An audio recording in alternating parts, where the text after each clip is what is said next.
Welcome to ODD TV. Kill the programming.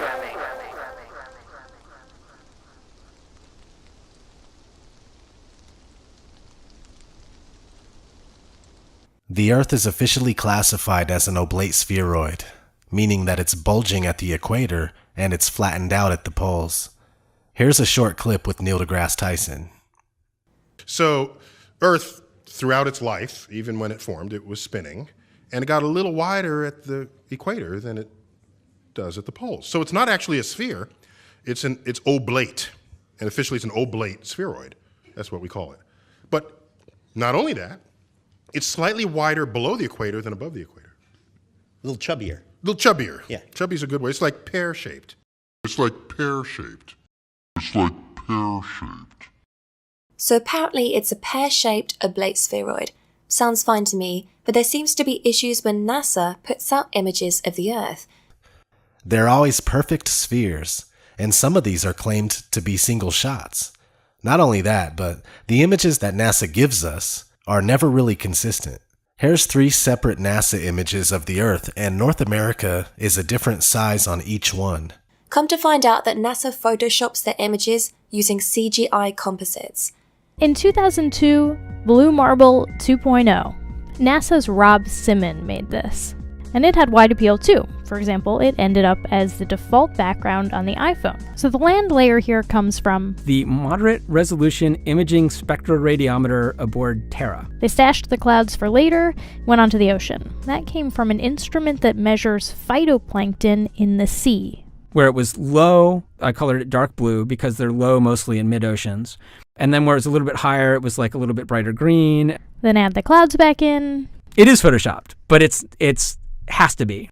Then there was another layer to sort of simulate the atmosphere. And then there's this little bright spot. It's called the specular highlight. So it's the reflection of sunlight off of water. Those are the pieces, but you can't just slap them all together. It just didn't look realistic. It looks kind of flat, or the clouds are sort of too see-through. So I just hit Command Z a lot. There's artistry to creating the world. What I imagine it to be. Unfortunately, I'm not an astronaut. I've never been to space. I'm getting results that I like, but I think it's a little bit exaggerated. So I'm working on some techniques to try to tone it down a little bit. So here we are in 2018, and we can't trust that we've ever seen a true image of the Earth from a distance. On one hand, we're told that we live on an oblate spheroid, and on the other hand, NASA pumps out cartoon balls that are perfect spheres. Speaking of oblate spheroids and perfect spheres, both of them would have detectable curvature, right? Well, it's not showing up for anyone who tries to find it. Let's jump right to the current world record for long-distance landscape photography. This photo defies the curvature of Earth, even with the heights of both mountains factored in. Okay, so since this is all in meters, let me convert this to feet. 4102.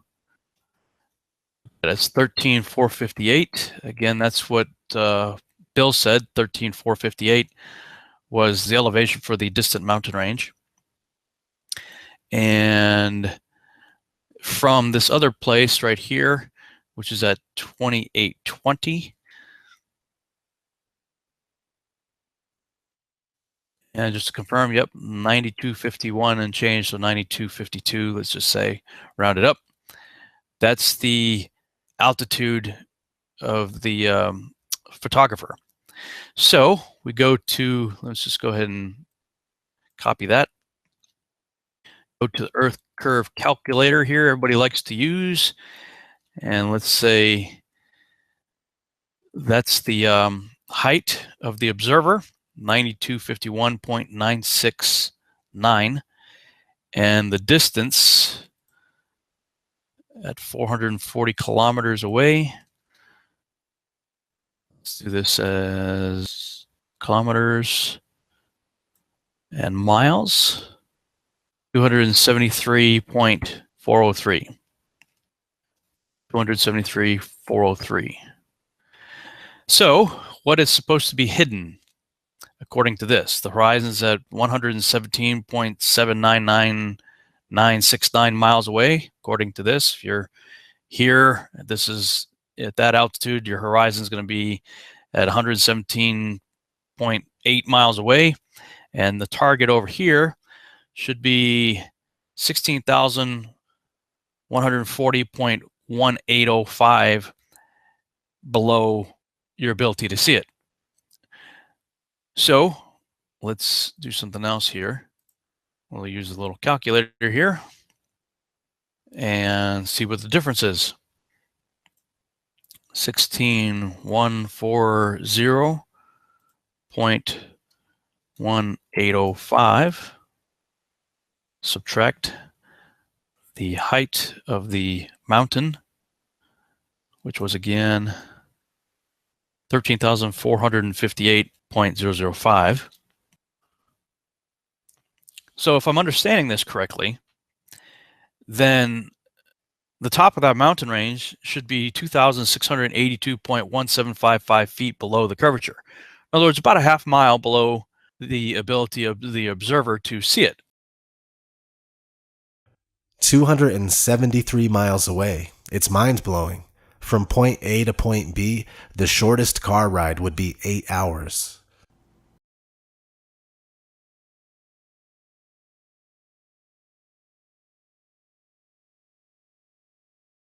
Here is a picture of the Bolivian salt flats.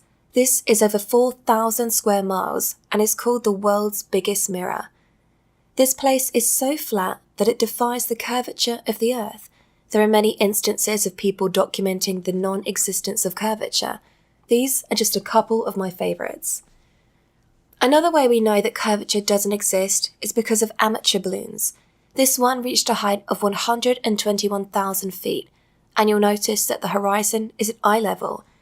This is inconsistent with a sphere, as you would have to look down to see the horizon as you ascended.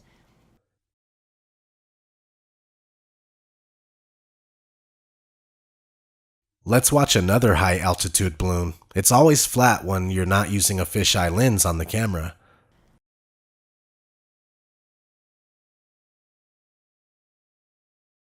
Cameras with fisheye lenses force a curve onto the image. This is why we saw curvature in the Felix Baumgartner Red Bull jump. It's a fisheye lens, because a normal lens would have shown a flat horizontal horizon like we saw in the video at 121,000 feet. See, Felix Baumgartner's jump was from 128,000 feet, so that's only a 7,000 foot difference. There wouldn't be that drastic of a curve change from no curve to a bunch of curve. See, and a fisheye just makes everything look round, so behind Felix Baumgartner, it's nothing but New Mexico.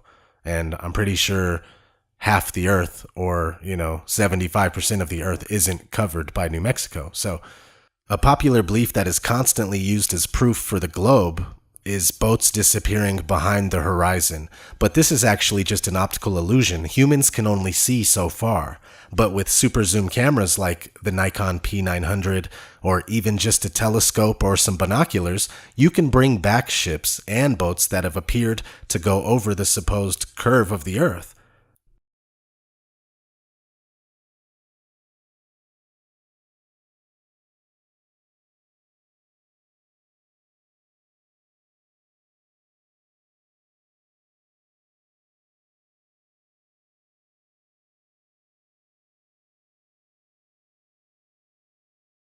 Did you know that the word horizon stems from horizontal? The definition of horizontal is as follows: parallel to the plane of the horizon, at right angles to the vertical. Synonyms: level, flat, plane, smooth, even. Alright, it's called a horizon, not a curvizon. Now let's have a look at the characteristics of water. Water always finds its level and always ends up perfectly flat when undisturbed. It's one of the easiest things to understand. No experiment on Earth has ever replicated curved water like which is supposedly on the spinning ball Earth. You know who else knew that water doesn't curve? The ancients. As you can see here, we have the Egyptian, Norse, Hindu, Mayan, Inca, Navajo, Greek, and Hebrew depictions of a flat Earth. These are the cosmologies that they knew. It wasn't all that long ago that everyone knew with certainty that the Earth was flat and motionless. They also knew that we are enclosed by the firmament, and that we have a local sun and moon that circle above us. You see the sun and the moon inside the firmament in most of these depictions. So is there any credence to this idea? The answer is yes. There are many times just like this when the sun shows us how close it actually is. Many people admire the beauty of the scene like this, but they never stop and think about what we are seeing. And what we are seeing are sun rays that are telling our eyes that the sun is local. All you have to do is trace the rays back to the source. The sun is right here with us, right above us. This happens all the time. All you have to do is pay attention and think about it logically. Does it look like it's 93 million miles away? The answer is no. One of the things that I struggled with the most when it comes to flat Earth is, why does the sun rise and set? I couldn't make any sense of it until I realized that the sun was much closer and much smaller than we are told. The sun appears to rise and set due to perspective only. What we are seeing here is the actual path of the sun versus what we see because of human perspective.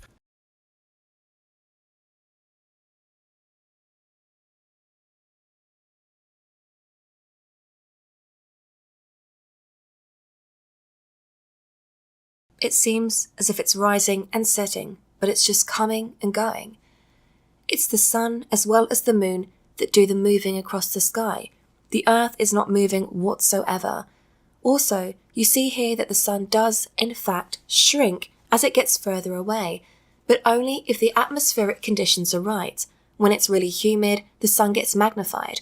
When it's dry out, you pretty much see the sun for its true size as it comes and goes.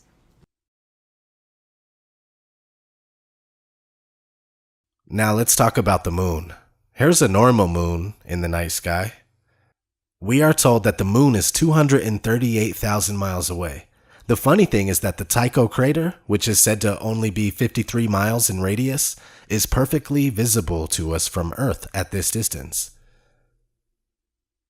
So I tried to figure out a way to test if we would be able to see the Tycho crater from a distance of 238,000 miles away. I went to Google Earth, and I made a 53-mile radius in Texas, as you can see here. And you can also do this yourself. Then I zoomed out as far as I could, and unfortunately it only goes to 39,000 miles away, but it still makes the point in my opinion. You can barely see the 53-mile radius from 39,000 miles away. If I were to go another 200,000 miles out, we surely would not be able to see the red circle anymore. Of course, Google Earth is complete nonsense. Let's watch a quick clip in reference to Google Earth. All right, here's what looks like an objective image of the world. This is Google Earth, and it's a circular image, so it gets around the big problem of trying to portray the world on a flat surface. Now, you have a lot of reservations, don't you, about Google Earth? Yet, to many people, it's a wonderful application. It is great technology, and that's what I first thought when I started doing the work on it. But I do now think that because of the way in which they have bought up so much of the data, which they fed into this geospatial application, is what they call it, they are monopolizing maps online. If you go online and you're using maps, you are probably using a Google map. And there's also some sort of sinister and worrying dimensions to Google because they buy Earth Viewer, which is the application, and that is funded by the CIA. We'll know our disinformation program is complete when everything the American public believes is false. William Casey, director of the CIA in 1981. The CIA's whole purpose is to dispense propaganda and disinformation. So anyway, we were talking about the moon and how being able to see Tycho crater doesn't make sense. Now let's look at an image of the moon during the day. Now just think about this.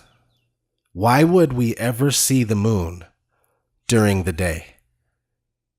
I mean, if it's 238,000 miles deep into the darkness of outer space, how does it show up in our blue sky? The answer again is because it's local, just like the sun, just like the ancients depicted in their models, and just like many flat earthers propose today. To be fair, we are not sure of the exact layout and model, but we do know two things for sure. The Earth is a level plane and it doesn't move at all. Everything after that, we are still trying to figure out. How do lunar eclipses work, you ask? Well, certainly not like we are told. We see the shadow of Earth on the moon and it appears to be round, therefore we live on a ball. But whatever is causing the shadow on the moon, we don't even know. It's not the Earth. There's been so many instances of lunar eclipses where the sun and the moon are both above the horizon while the eclipse is taking place. Look it up for yourself. It's called a selenilion. And you can find websites that'll tell you. There, I'll show you one right here. What makes October 8th lunar eclipse so special? It's an impossible occurrence. It says, on Wednesday early morning, those watching the sky in North America will be able to witness the most unique total lunar eclipse yet. Though lunar eclipses happen twice a year, you might be upset to miss this one, as this rare type of eclipse will occur while the sun is still up. Now, how is the Earth causing the shadow on the moon if the sun is still up above the horizon with the moon? In an old book by F.H. Cook called The Terrestrial Plane, it says this: according to the globular theory, a lunar eclipse occurs when the sun, earth, and moon are in a direct line. But it is on record that since about the 15th century, over 50 eclipses have occurred while both sun and moon have been visible above the horizon. Now, let's have a look at the stars. When you look at the time-lapse videos of the stars, they all move uniformly. This might make sense on a spinning globe if the only thing we were doing was spinning. However, mainstream science not only tells us that the Earth is spinning at 1,000 miles per hour, but we are also told that we orbit around the Sun at 67,000 miles per hour. In addition to that, our solar system, Earth and all, rolls around the centre of the galaxy at 490,000 miles per hour. And finally, the entire Milky Way galaxy is travelling through space at over 1 million miles per hour. Keep in mind that none of these motions have ever been proven, not even Earth's supposed rotation. With all of these motions considered, is this what we would see night after night for thousands of years? No. They also tell us that the stars are distant suns, but they look like orbs of dancing energy when you zoom in on them with a high-power zoom camera, and considering how far away they are, should we even be able to zoom into them in the first place? Now let's talk about planets. People always ask me, why is Earth the only planet that's flat? And it's simple, really. It's because Earth is not a planet. Planets were known to the ancients as wandering stars. Let's have a look at the etymology of the word. This is from the online etymology dictionary. Wandering stars. See, that's what you need to pay attention to. Wandering stars. That's what these were called, planets. And we weren't considered a wandering star. Now let's keep going. From planetstai to wander, so called because they have apparent motion unlike the fixed stars. Originally included also the sun and moon. Okay, so they move in a completely different way than the regular uniform stars that all move the exact same. Originally included the sun and moon. Also, Earth was originally not included because it's not a planet, it's a plane. You can find the planets of the universe encoded in our weekdays. Sunday is Sun. Monday is Moon. Tuesday is Mars. Wednesday is Mercury. Thursday is Jupiter. Friday is Venus. Saturday is Saturn. All 7 wandering stars are accounted for. You're probably wondering about Uranus, Neptune and Pluto. Well, as you may know, Pluto was demoted from planet status in 2006, and there is much debate online as to whether Uranus and Neptune should even be considered. If not, then we are back at 6 planets, but that's including the Earth. Take away the Earth because it's not a planet and add the Sun and Moon back in, and we're back at the original 7 planets. Now let's have a look at what we are told the solar system looks like. Central Sun, hence heliocentric, and the planets all going around it. Now, just like pictures of the Earth, you can't find any real pictures of the so-called solar system. Here's what you get when you do a search for real pictures of the solar system. A bunch of cartoons. The argument is that we just can't go out far enough and take pictures of the solar system, bro. It's not that simple. Well, I beg to differ. NASA claims to have the Hubble telescope taking real pictures of distant galaxies. Here's one right here. Look up spiral galaxy pair NGC 4302 and NGC 4298, but they tell us that the Hubble is only 350 miles away, so maybe we can't get pictures of our solar system with Hubble. Well, what about the Discover satellite with the Epic camera? They claim that it took this shot of Earth from 1 million miles away. If that's the case, can't they just zoom back a little bit and snap the solar system? Again, the fact is that everything we get from NASA is CGI. Start looking at it and examining it. You'll notice. Is the Earth a planet? The answer is no. It's never been proven. Just programmed into us. We have to stop looking up at the lights in the sky for answers because we are not one of those lights. The Earth is special and so are you. We are at the centre of all things, and the only life is here. Outer space is one big lie. Yeah, you can look up at the night sky and see the stars and wandering stars, but it's not what we are told it is. You can't travel there, and there is no such thing as deep space. NASA admits repeatedly that we can't go into deep space because we no longer have the 60s technology that we used to get to the moon. Right now, we only can fly in Earth orbit. That's the farthest that we can go. The kinds of technologies that we're testing out on Space Station are definitely helping us with our goals of going beyond low Earth orbit. Early in the next decade, a set of crewed flights will test and prove the systems required for exploration beyond low Earth orbit. And this is really the beginning, I think, of human beings leaving low Earth orbit. I'd go to the moon in a nanosecond. The problem is we don't have the technology to do that anymore. We used to, but we destroyed that technology, and it's a painful process to build it back again. I haven't seen anything that indicates the telemetry data is even in existence, and as I said, even if we had it, we don't have the machines to play it back. Unfortunately, I'm afraid I can't really give you much of a clue as to where this data ended up and whether it still exists or not. See, can't go past low Earth orbit. That equals can't get past the barrier, also known as the dome or the firmament. If you look up how many people have been to space, here's what you get. Of the 536, 3 people completed only a suborbital flight. 533 people reached Earth orbit, 24 travelled beyond low Earth orbit, and 12 walked on the moon. So it seems that the Apollo mission was the only one to ever get to deep space. You would think that by now we'd have several bases on the moon and would have already been to Mars a few times. But no. And let me just say that we were discussing how the moon is local, so naturally you're probably wondering why we can't go. Well, the thing is that none of this stuff is what we are told it is. There are documented cases of being able to see stars through the moon. So this begs the question, is the moon even a physical object? It was also documented in the Royal Society of Philosophical Transactions from 1974. It says, an account of an appearance of light like a star seen lately in the dark part of the moon. You can download and read the whole PDF from the Royal Society website. This is why we have so many depictions of this throughout the world. But NASA and others maintain that the moon is a physical body that man can land on and visit. But only in the late 60s, early 70s. Let's get back to the Earth and how the spherical Earth paradigm is very new on the timeline of man.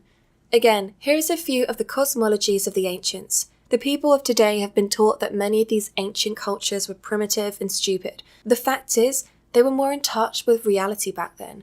We are completely out of touch with reality, and it's by design.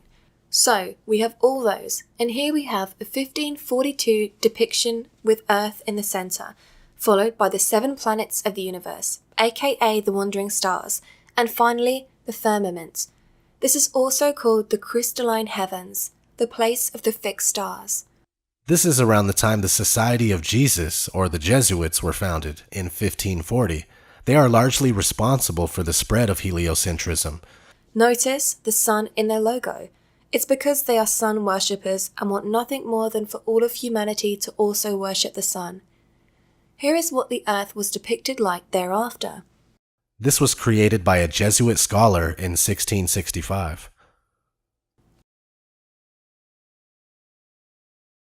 Yes, the heliocentric globe model of the world has always had its advocates, but these celebrated figures throughout history have almost all been easy to spot Freemasons, and I should note that Freemasonry is a form of Judaism. And the founder of the Jesuits, Ignatius of Loyola, was a crypto-Jew. A crypto-Jew is a Jew who converts to another religion and outwardly embraces the new religion, while secretly maintaining Jewish practices. While all these Freemasons and Jesuits were pushing the heliocentric model of the Earth, many people were saying, wait a minute, what's this about? The Earth is provably flat and motionless. You can find several well-written books with amazing insight on why the heliocentric theory is false and why the static plane is the truth, and these books kept coming well into the 1900s. We have Zetetic Astronomy from 1865, Is the Bible from Heaven? Is the Earth a Globe? from 1890, and that one was written by the guy who made the now famous Gleason's map, which is a flat Earth map. We have Zetetic Cosmology from 1899, Terra Firma, Earth Not a Planet from 1901, and so on. If you go to the website archive.org, you can find all of these and many more to download for free. Here's a flat Earth map in Samuel Rowbotham's book Zetetic Astronomy. Here's Alexander Gleason's flat Earth map, one of the most popular to this day. Here's one from a flat Earth advocate named William Carpenter. You see that they all look very similar as far as layout of the land. We have the known countries and continents in the middle, surrounded by Antarctica, which is not a continent but a perimeter of ice. Now, we don't know for sure if this map is accurate, but I personally believe there is something to all of this. If you research Operation High Jump and Operation Deep Freeze, you'll see that a lot was going on in Antarctica during the 1940s and 50s. Admiral Richard E. Byrd was leading numerous expeditions there. Conveniently enough, in 1959, the Antarctic Treaty was established, just 1 year after NASA was created. And the treaty puts Antarctica off limits to normal people. You can only go if you and your reasons are approved by the proper authorities. Another way you may be able to go is on a guided tour. Why is it that the countries of the world are constantly at war with each other, but they will all adhere to the Antarctic Treaty without any issues? Well, that's because all the world is a stage. The said poles of the Earth, whether south or north, are surrounded by strangeness. While the Antarctic is out of bounds for the public, the North Pole is said to not have any land, just a floating ice sheet that expands and contracts from season to season. What's interesting is that the North Pole was often depicted with land in maps prior to the mid-1600s. I've found several maps with land at the North Pole, including the Mercator North Pole projection. Again, all of these maps are from before the mid-1600s, when all of the sudden, maps that no longer contained the Arctic land were being pumped out. I personally believe that there is still land at the North Pole. Why would they lie about all of this? Well, when you sit down and you really think about it, it's simple. The Big Bang, evolution, spinning ball Earth, chaotically darting through infinite space where eventually our sun will die out, creates the ultimate mind control. This set of beliefs leads to a mentality that nothing matters and everything, including you, are nothing more than an accident. This is far from the truth. You are very powerful, and the ruling class is scared of your potential. This is why people are required to take vaccines and suckered into taking flu shots. This is why they spray chemicals above our heads all day, every day. Chemtrails have several purposes, and some include slow kill of not only the populations, but the soil too, so we can't grow food in the future. All the food will have to come from corporations with employees that have to wear hazmat suits while applying the chemicals that you're going to eat. Nestle wants to own water. All of it. The CEO of Nestle called the idea that water is a human right extreme. And global warming? It's a fallacy. It's a trick put into place to make you think that the polar ice caps are melting and it's your fault. We are completely enslaved, programmed and brainwashed by the educational system and the mainstream media. constantly kept in fear and in debt, so you can never really stop and think about all of this. It's absolutely appalling, all the things they're doing to us. Research legal name fraud and crown copyright for proof that birth certificates are merely receipts and that we are unknowingly giving ourselves over to the rulers. Everything that's used against us is to keep us dumbed down and preoccupied so that we can never figure this out and make moves. It's time to wake up. Another reason for lying about the shape of the Earth and making it into a ball is because when you turn it into a ball, you can cut off any land you want and keep it hidden. For example, we will take this map, we will cut out a piece,